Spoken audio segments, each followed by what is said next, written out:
Ito yung regalo natin kay Satanas. Kilala niyo naman kung sino si Satanas, ang nagpapahirap sa inyong buhay araw-araw dyan sa Pilipinas. Right, ano ba ang kwento ng picture na ito?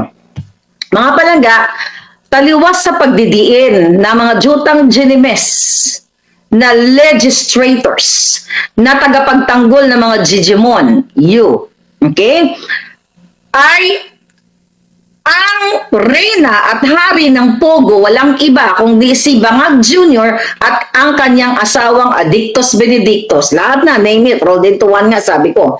So itong litratong ito, mga kababayan, pakipakita dun sa Facebook.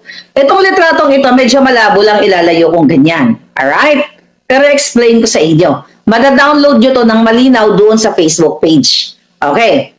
Ito yung ating regalo pasabog.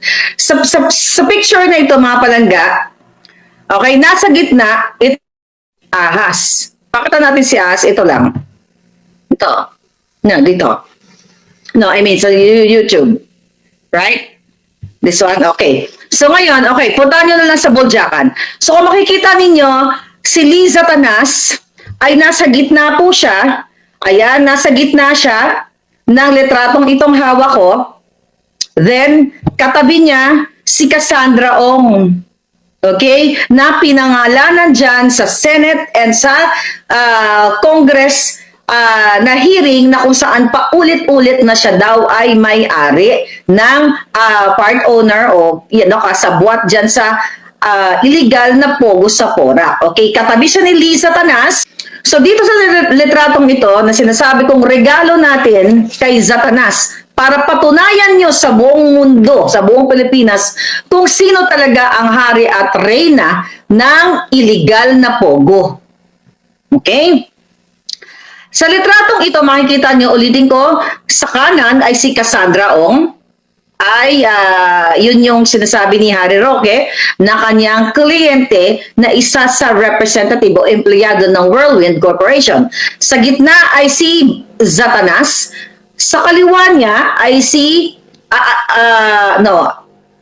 yung Rainier Chu, okay? Nasa tabi ni Cassandra Ong. Tapos yung katabi ni Satanas ay asawa ni Rainier Chu, tapos si Bangag Jr. Si Bangag Jr. at saka si Rainier Chu. Okay? Tignan muna natin kasi sabihin ko sa inyo kung ano yung kanilang mga role dito. Okay. Dito sa litratong ito, makikita mo si Noel Estanislao, retired general na kaibigan ni Kuting. Makikita din si Jetro Dionisio, yung nagsushoot-shoot. I don't know kung ano yung kanyang participation dyan. But sinasabi ko lang, itong litratong ito ay hindi ito AI, hindi ito deepfake. Okay? Makita dito sa litratong ito si Noel Patrick Prudente, former BOC official. Then, si Jose Maria Ortega, o kilalang Pepe Ortega, na ngayon ay PAGCOR director na si Satanas ang nag-appoint dyan at si Bangag. Makikita din dito sa litratong ito ang special envoy to China na si Benito Techico.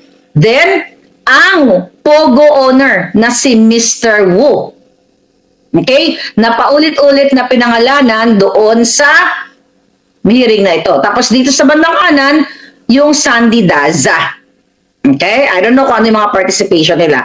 Pero ano ang nito? Sino-sino tong mga taong ito? Ayon sa puting ahas, mga kababayan, itong si Rainier Chu, okay? Na nakasama dito, yung naka-black, may label naman dyan, ha? Itong si Rainier Chu, ay kababata at BFF ni Bangag Jr. Ano ang kanyang role? Siya ay taga-ayos ng Pogo Ops. Ano ang gamit niya? Ano ang ginagawa niya? Gamit ang law office ni Liza Tanas. So mga kababayan, ayon sa ating informer, mula 2016 to 2022, okay? Ang mga anumang mga negosyo na pasukin ng mga Chinese na yung mga Chinese naka-white may label, di ba? Yung naka-white si Rainier Chu, okay?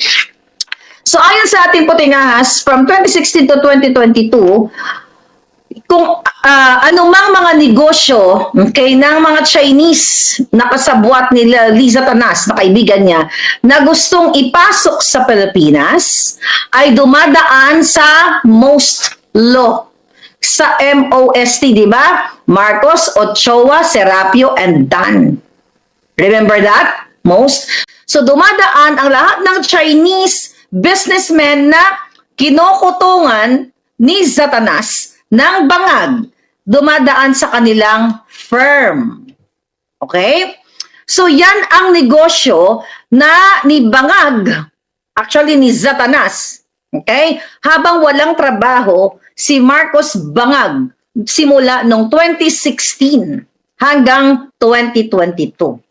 So, kumita ng bonggang-bongga si Marcos Jr., ang kanyang pamilya, si Satanas dito sa mga incheck na ito na illegal o illegal man o legal na pumapasok, whether illegal business or legal business, na dumadaan sa law office ni Liza Marcos o ni Satanas. Ngayon, mga kababayan, anong niyan? Ano ang impact din sa taong bayan?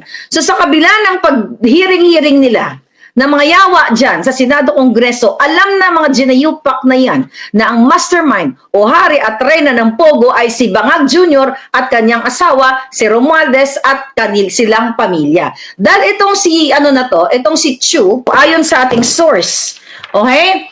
Siya yung, nung 2022 election, okay, ay nag-raise siya o nag-fundraising siya sa mga Pogo Association para sa 2020 election. Remember, nung time ni Pangulong Duterte ay legal ang Pogo.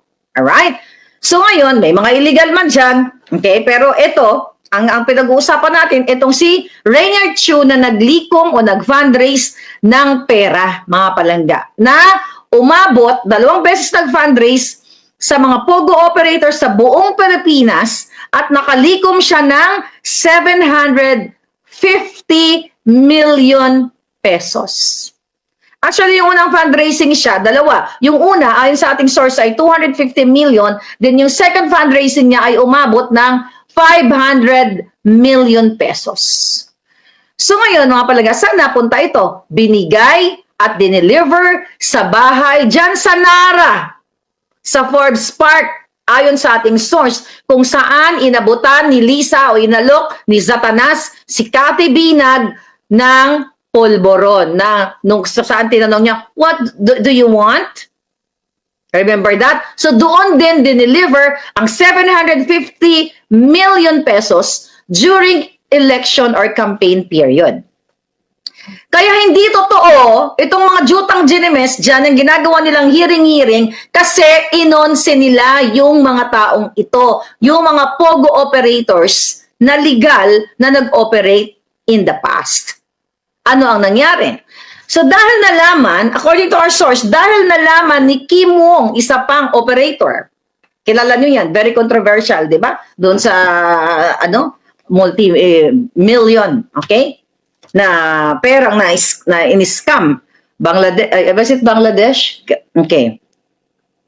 Ngayon, mga palangga, so dahil nalaman ni certain Kim Wong, ayon sa ating source, Kim Wong actually, na nag-raise ng total of 750 million, itong mga Chinese businessmen, particularly Pogo, ay tinapatan niya ng 750 million. Ano ba naman yung 750 million pesos dito sa $17 million na $17 million na inasangkot doon sa Bangladesh scam. So anyway, ayon sa ating source, binigyan ang mag-asawang salot sa lipunan ng 750 million para lang what?